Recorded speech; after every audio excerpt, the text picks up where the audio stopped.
Disso está fazendo, a Fernando Haddad admitiu hoje que o Planalto considera, sim, ir ao Supremo Tribunal Federal contra a decisão do Congresso que derrubou o aumento do IOF.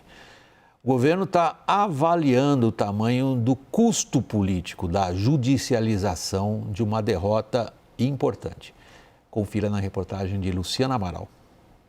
Em entrevista à Folha de São Paulo, Fernando Haddad diz que uma das estratégias estudadas pelo governo é retomar o aumento do IOF via STF. Nós vamos ver agora qual vai ser a decisão do presidente da República, né? Que pode ser de questionar a decisão do Congresso, é uma possibilidade.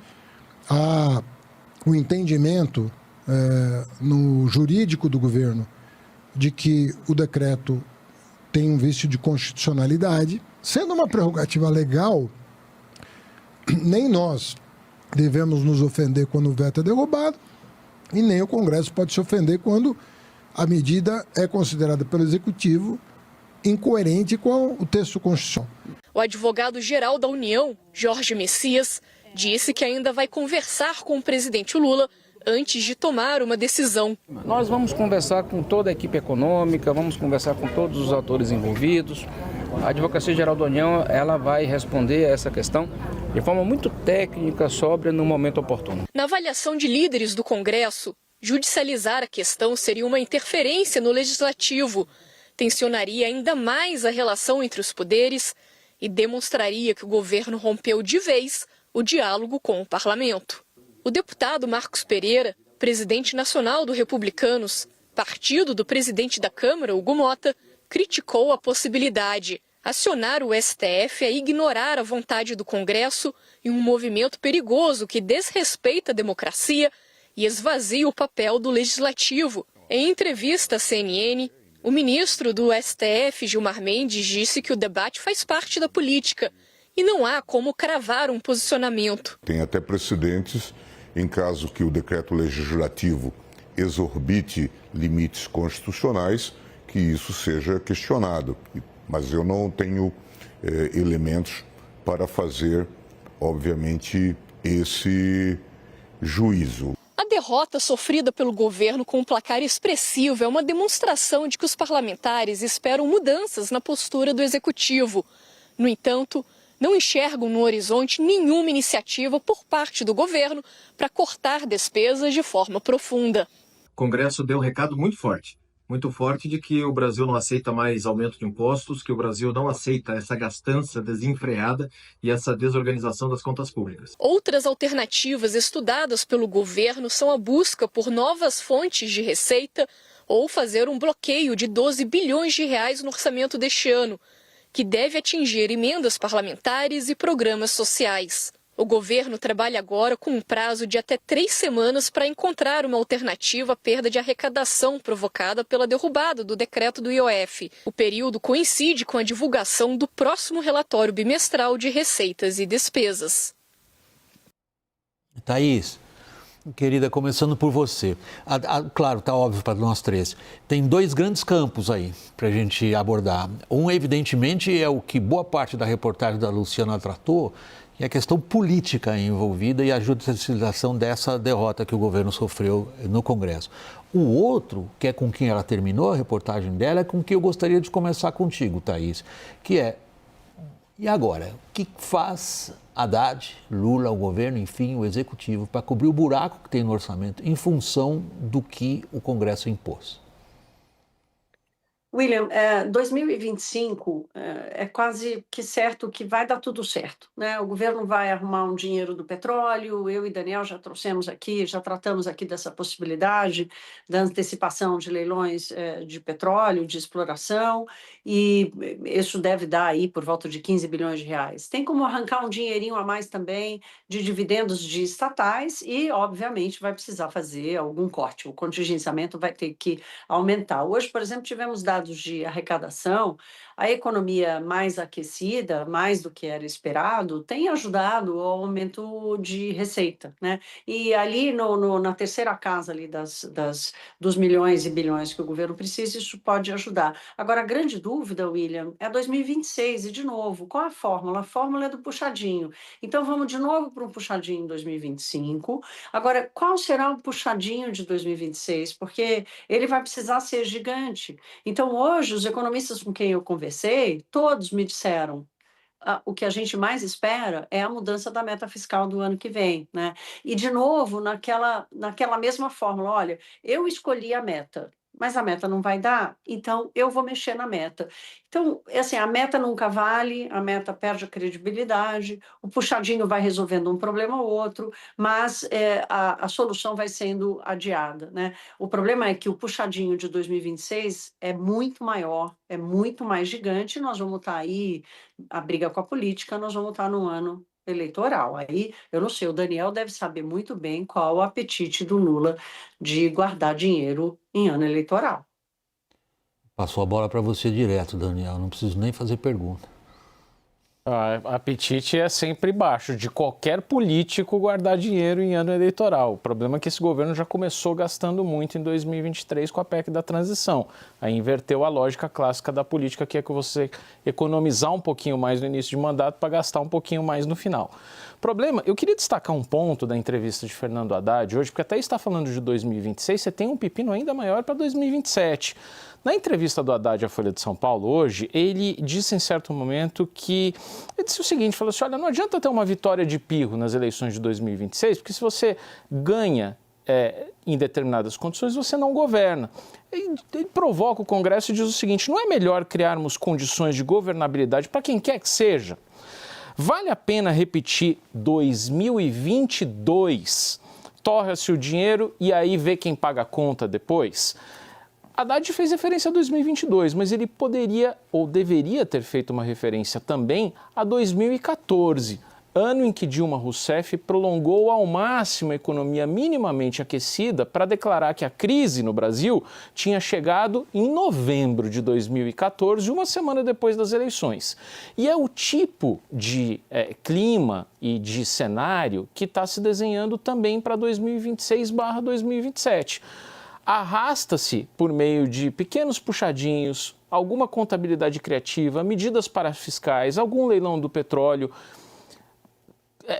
Consegue-se criar uma pinguela até as eleições, mas vai se criando um cenário para 2027 em que o próprio Lula pode ter imensa dificuldade de governar caso ganhe as eleições.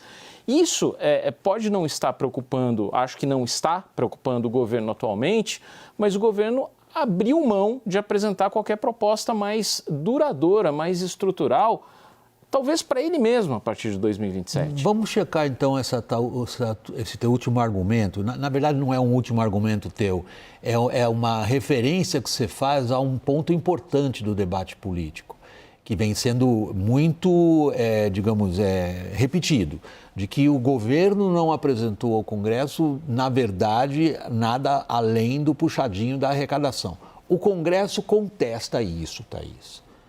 Os chefes das casas legislativas dizem que eles tinham alguma coisa para fazer e que o governo é que não estava interessado. Tem alguém que tem razão nessa conversa? Os dois lados já perderam a razão há um tempo, né, William? E o governo apresentou sim, né? No final do ano passado, quis mexer na regra do BPC, quis mexer nos supersalários, até ousou um pouco mexer na aposentadoria dos militares e o Congresso não deixou, né? Pelo contrário. O governo tentou mexer nas regras do PERSE e da desoneração da folha, de novo num atropelo muito parecido, né? Baixa ali uma medida ao apagar das luzes, sem combinar com ninguém, desfazendo o que o Congresso tinha acabado de aprovar. Então, o mérito se mistura, a confusão do mérito se mistura com a confusão da forma de fazer a política fiscal, nessa divisão, que aí sim nós temos que falar em divisão, porque se o Congresso está tomando mais de 50 bilhões de reais das despesas via emendas, alguma responsabilidade eles tinham que ter. E não é isso que a gente está assistindo. Agora, Agora, William, a gente está tão focado nos mesmos problemas há muito tempo, né? O Daniel lembrou 2014. Lá em 2014, o Brasil ainda tinha um superávit primário. Quando a Dilma assumiu, o Brasil tinha um superávit primário de mais de 3%. E a Dilma foi consumindo isso. Ela deu ao Congresso Nacional só pacote de bondades. Vamos lembrar aqui que o estouro dos benefícios tributários aconteceu na segunda metade do governo Lula, lá no segundo Lula, e principalmente no primeiro governo de Dilma. Então, ela deu ao Congresso Nacional a prerrogativa de tomar decisões e aprovar uma série de pacotes de bondades, né? E agora o governo veio com o discurso de que os benefícios tributários dados pelo Congresso é coisa de gente rica. Então, há uma contradição do próprio governo do PT, né, de como ele enxerga a política pública. Por que lá o benefício era maravilhoso e hoje não é mais? Qual a resposta que eles vão dar à sociedade brasileira? Daquela política que eles acharam e apostaram tudo nela, consumindo o superávit primário com a queda das receitas, ou agora indo atrás com esse discurso de é o andar de cima, é o mais rico? Essa contradição, a sociedade brasileira já entendeu como lidar com ela. A resposta do Congresso me parece muito óbvia, que é também uma resposta a isso. É uma resposta política, evidentemente, né? Do que você está falando, a tentativa de buscar coerência nos discursos políticos é praticamente inútil. Para onde é que o governo está indo agora, Daniel? A gente viu hoje em São Paulo Lula numa favela, está claramente embarcado na canoa dos ricos contra os pobres. O próprio ministro da Fazenda está discursando como ministro em palanque, dizendo que o que ele faz é justiça tributária. Por que os ricos não pagam, só os pobres? É o tipo de tratativa do discurso político que impede, mas isso a gente já viu desde algum tempo agora. Nesse quadro, o governo topa ir para o STF? Olha, está um pouco rachado o governo. Me parece que quem talvez intrinsecamente deveria defender ir ao STF, que é o advogado-geral da União, inclusive nas reuniões fechadas, pelo que consta, tem defendido uma postura mais calma ali, de mais cautela na ida ao STF, com medo do estrago político que isso pode causar. Por que estrago político? William, Thaís, se a gente for pensar 10, 20 anos atrás, você tinha um dos poderes da República que era mais forte naturalmente, que era o Executivo, que era o governo. Hoje, a gente viu Big Techs ali, julgamento das Big Techs, o quanto o STF está vivendo uma hipertrofia. Luiz Roberto Barroso vai dizer em algum momento ali, não é porque eu me meto nos assuntos, é porque eu sou provocado. O Legislativo hoje manda em si mesmo, manda inclusive no orçamento. E o governo perdeu muita capacidade. Nesse ambiente, me parece claro que o problema fundamental do governo não é a oposição, não é o Congresso, não é a elite econômica, não é a Faria Lima, é negociar, que é um problema que nós vamos ter em qualquer governo daqui pela frente. E nessa arte de negociar, credibilidade e confiança mútua são absolutamente fundamentais. Tudo que o governo deixará de ter ao recorrer mais uma vez ao STF é a credibilidade e a confiança mútua nessa relação. A gente frisou ali, não à toa, no VT da Luciana Amaral, a declaração, a postagem do Marcos Pereira, porque ele é um deputado que tradicionalmente representa muito a média da Câmara. E o que ele está dizendo é ali, em suma, vocês perderam, vão partir para a solução tricameral novamente, perde na Câmara, perde no Senado, tem o Supremo em que vocês têm maioria, é esse o recado, e aí você desconstrói o pouco que resta de credibilidade e confiança mútua. Você se tornou uma... William... Fala, por favor, Thaís, prossiga. Não, eu quero só trazer aqui uma cereja do bolo do dia hoje, que foi o relatório do Banco Mundial, um estudo, na verdade, com propostas do Banco Mundial para resolver o problema fiscal brasileiro, né?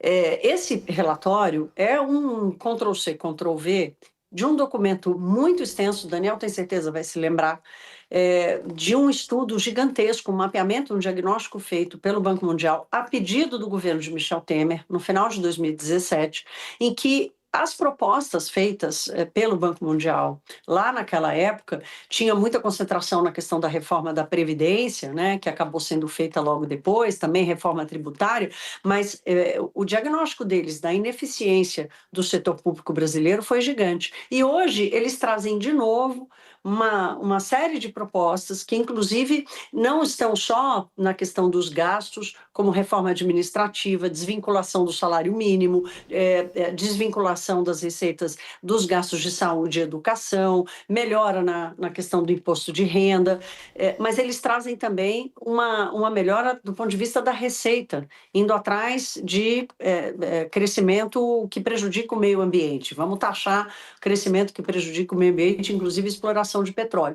Ainda assim, o que a gente está falando aqui é o seguinte: uma entidade como o Banco Mundial, que já tinha feito um diagnóstico há quase 10 anos, volta com um diagnóstico que mudou pouco, mas com a mesma fórmula. Então, como disse o André Esteves hoje num evento do BTG, ele disse assim: ninguém vai precisar desenterrar Albert Einstein para saber o que fazer com o Brasil, só precisa tomar a decisão.